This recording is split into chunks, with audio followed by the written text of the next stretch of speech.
Hi, I'm Pedro. I built Tech Vision Solutions from nothing but an idea and some coding skills I picked up in college. 15 years of 80-hour weeks turned it into a multi-million-dollar software company that major corporations couldn't live without. That's what made the doctor's words hit like a truck. Stage 3 pancreatic cancer. We need to start treatment immediately. I sat in that sterile office, the walls suddenly closing in. My phone buzzed. Another text from my business partner. "You okay in there? Want me to come in?" Michael had driven me to this appointment. He'd been with me since year 2, the only person who believed in my crazy ideas back when everyone else laughed. "Doc, how long do I have?" "With aggressive treatment, your chances are good, but you'll need to focus entirely on recovery." Walking out, Michael grabbed my shoulder. "Whatever it is, we'll handle it." I told him everything in the hospital parking lot. "You've got to sell the company, Pedro. Focus on getting better." "Who'd want to buy right now?" "Symantec's been sniffing around for months. I'll call them today." 3 weeks later, we were signing papers. $8 million. Should have felt like a victory, but all I felt was tired. My phone rang. Elena, my daughter calling for the first time in months. "Dad, my car broke down again. Can you help with the repair bill? It's like $2,000. This was our relationship, her calling when she needed cash. Last Christmas, she couldn't even bother showing up for dinner. "I'll transfer the money, honey." "Thanks, gotta run." No questions about my life, no real conversation. Click. My sister Maria brought soup that evening. She'd been checking on me daily since the diagnosis. "Did you tell Elena yet about the cancer?" "Not yet, and I'm not telling her about the company sale either." "Why not? It's great news in the middle of all this. Remember when Dad died? She spent weeks calculating her inheritance before he was even buried." Maria sighed. "She's still your daughter. A daughter who only sees me as an ATM. My lawyer James came by the next day with paperwork. The sale is complete. What do you want to do with the proceeds?" "I need to protect it. From vultures and from my own daughter, sadly." "That bad, huh?" "You have no idea. Last year she tried to get me to co-sign a loan for a beach house she couldn't afford. When I refused, she didn't speak to me for 2 months. James nodded. "We can set up a trust. She won't be able to touch it unless you want her to." Perfect. That night, staring at the ceiling, I made my decision. The cancer might take me, but I wouldn't let Elena take advantage of me anymore. For once, she'd learned money couldn't fix everything, especially relationships. "If she only wants me for my money," I whispered to myself. "Let's see how she acts when she thinks it's gone." The chemo hit me like a freight train. 3 weeks in, I couldn't keep food down and dropped 20 pounds. The hospital became my second home, with tubes running in and out of me like some science experiment gone wrong. Camilla, my regular nurse, adjusted my IV. "Your daughter called, said she couldn't make it again today. Third time this week? Family should be here for you. My patients with strong support systems always do better." Camilla had been watching this pattern since day 1, Elena making excuses, canceling visits last minute. Once she showed up for exactly 12 minutes before getting an emergency call about a party. "Some people just weren't cut out to handle illness," Camilla said, checking my vitals. I raised her better than this. Sometimes the people we love disappoint us the most. Later that afternoon, Michael brought lunch. Real food, not hospital slop. "How's the company transition going?" I asked. "Smooth as silk. New owners kept most of the team." "Good. They're good people." Michael hesitated. "You know, with the sale money, you could get private care. Best doctors." "Already am. And I've been thinking about what to do with that money." "Still not telling Elena?" "Actually, I'm going to test her." When Elena finally visited that weekend, I put my plan in motion. "The medical bills are stacking up," I said, wincing as I shifted in the bed. She barely looked up from her phone. "Don't you have insurance?" "High deductible, and I had to stop working." "What about your company?" "Had to step back while I'm sick. No income coming in right now." That got her attention. She finally put her phone down. "Are you saying you're broke?" "Not broke, just cash flow issues." "Dad, you're always telling me to save for emergencies. Didn't you follow your own advice?" "Cancer wasn't exactly in my 5-year plan, Elena." She huffed. "So what are you saying? You need money from me? I'm barely making rent as it is. I might need help with next month's treatment." "Seriously? You run a whole tech company, and now you're asking me for cash? Maybe you should have made better business decisions." My sister Maria walked in just in time to hear this gem. Her eyes widened. "Elena, your father is fighting for his life. And I'm fighting to build mine. He's the parent, not me." I glanced at Camilla, who was checking my blood pressure, her lips pressed into a thin line. She'd seen plenty of family drama, but even this shocked her. That night, I called James. I need you to document everything. Every visit, every text, every refusal to help. Already on it, what are you thinking? She believes I'm struggling financially. Let's see how she reacts. Are you sure about this, Pedro? She's still your daughter. Blood doesn't excuse behavior. My company was built on accountability. Why should family be different? The next day, Michael brought me a voice recorder. For your plan, Maria told me what happened. Thanks, man. You've always had my back. 2 days later, Elena called. Dad, I've been thinking about your situation. Maybe you should sell the company. Even at a discount, you'd get something. I can't just sell my life's work. Pride won't pay your medical bills. This is why you're in this mess. Too stubborn to make smart decisions. I bit my tongue and pressed record. Every word she spoke was another nail in the coffin of our relationship, and she had no idea. 6 weeks into treatment, my doctors were shocked by my progress. The tumor had shrunk significantly. I still felt like garbage most days, but I was fighting back. Your numbers are improving faster than expected, Dr. Reynolds said during my checkup. Whatever you're doing, keep it up. What I was doing was fighting to live long enough to set things right. I was sipping tea at home when Elena burst through my front door without knocking. She was carrying flowers and wearing the biggest fake smile I'd ever seen. Daddy, I've been so worried. You look amazing. I nearly choked. She hadn't called me Daddy since she was 10. What's with the sudden visit? Can't a daughter check on her father? She arranged the flowers in a vase. I've been thinking about everything you're going through. That's new. She ignored my comment. Yes. So I ran into Michael yesterday at Starbucks.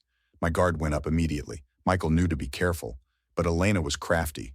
Oh, how's he doing? Great, he mentioned something interesting about Symantec. Aren't they one of your competitors? There it was. We've worked with them on some projects. He made it sound like you guys had some big deal going. Michael talks too much. Nothing's finalized. She sat beside me, taking my hand. Dad, you shouldn't keep secrets from me, especially financial ones. We're family. Like how you tell me about your finances? That's different. I'm just starting out. You've built an empire. I coughed deliberately, reminding her of my situation. Not much of an empire now with these medical bills. Her face fell slightly before she recovered, which is why we need to be honest with each other. If there's a company sale happening, I should know, for planning purposes. Planning what exactly? Our future. What if something happens to you? I need to be prepared. Prepared to spend my money? Dad, that's so unfair. Her eyes welled with perfectly timed tears. After everything I've done for you during your illness. Which was what exactly? The 12-minute visit or the 3 you canceled last week? She switched tactics, her voice softening. I know I haven't been perfect. I've been scared. Seeing you sick terrifies me. Not enough to actually show up. I'm here now. People change. I've realized what's important, which is you, us, our relationship. I stared at her, searching for any hint of sincerity. There was none. I need to rest now. Wait, I wanted to say, I'm sorry for everything, for not being there, for the things I said about your business decisions. She looked at the floor, playing the part of repentant daughter perfectly. I was wondering if maybe you could help me with just one last thing. My landlord's raising the rent, and I thought you came to help me with my financial problems. I will, once I'm stable. We need to support each other, right? Family first. I closed my eyes. I'll think about it. After she left, Maria called. Elena just texted me asking about the company. Said she's worried about your mental state, making bad business decisions. Of course she did.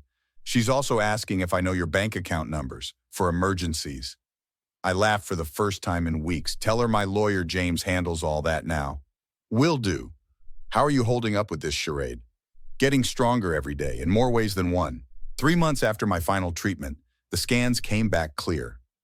Not cancer-free, but close enough that my doctors were using words like remarkable and promising. Time to end this charade. I had Maria arrange a family meeting at my house, told her to make it sound important like estate planning. I wanted Elena there with certain expectations. Everybody's confirmed, Maria said, checking her phone. Michael and James will be here at 2. Elena actually responded right away. That's a first. Of course she did. At 2 p.m. sharp, they all arrived. Elena was dressed formally, like she was headed to a business meeting. Michael brought champagne. James carried a briefcase. Thanks for coming, I said once everyone was seated in my living room. As you know, my health has improved significantly. You look amazing, Dad. Elena beamed, sitting closest to me. We should celebrate your recovery. That's exactly why we're here, to celebrate several things. James opened his briefcase and distributed folders to everyone. What's this? Elena asked, flipping through the pages. The documentation of my company sale to Symantec, completed 4 months ago for $8 million. Elena's jaw dropped. She flipped frantically through the papers. 8 million? But you said the medical bills were completely covered by my insurance. I never had financial problems. Her face cycled through confusion, shock, and then calculation. Dad, this is amazing. Why didn't you tell me? I've been so worried about you. Have you? Because I have visitors' logs, recorded conversations, and time-stamped text messages showing exactly how worried you've been. What are you talking about? I've been here. 12 visits in 6 months. Average duration, 23 minutes. Meanwhile, Maria came daily. Michael visited 3 times a week. Even my nurse Camilla checked on me outside her shifts. Elena's expression hardened. So what?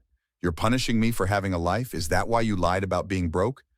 I wanted to see who you really were, and I did. James cleared his throat. If you'll turn to page 6, you'll see the details of the Pedro Martinez Foundation for Isolated Cancer Patients, providing support for those without family assistance during treatment. You're giving the money to strangers. Elena stood up, her voice rising. That's my inheritance. You haven't earned a penny. Earned? I'm your daughter. I don't have to earn anything. Family isn't just blood. It's showing up when it matters. Elena turned to Maria. Did you know about this? Were you all laughing at me behind my back? Nobody was laughing, Maria said quietly. We were heartbroken. This is bullshit. Elena threw the folder. I'll contest this. You're clearly not in your right mind. James shook his head. The trust is ironclad. Multiple doctors have certified his mental competence, and we have extensive documentation of your behavior. You can't do this to me. I already have. $5 million to the foundation. $2 million in a trust for my actual care, which you cannot access. $1 million distributed to people who actually supported me. Michael raised his champagne glass. To new beginnings. Elena grabbed her purse. You'll regret this, all of you. One more thing, I said as she reached the door. I've paid your rent for the next 2 months. After that, you're on your own, just like you left me. After she slammed out, we all sat in silence until Maria spoke. Was it worth it? I looked around at my real family, the people who showed up, who cared without conditions. Every penny. 3 weeks later, Michael showed me Elena's social media. Her friends had seen the foundation announcement. They knew the truth. No more fancy parties, no more designer clothes on my dime. Sometimes the most valuable things in life aren't what you gain, but what you finally have the strength to lose. What would you have done in Pedro's situation? Was he justified in completely cutting his daughter out of his inheritance? Or should he have given her another chance despite her behavior? Would you have the strength to deny your own child millions of dollars, even if they only showed up when they needed something? Share your thoughts in the comments below. If you enjoyed this revenge story of toxic family dynamics and justice served, hit that like button to help others find it. Subscribe for more stories that explore the complicated reality of family relationships and the consequences of toxic behavior. New stories every day.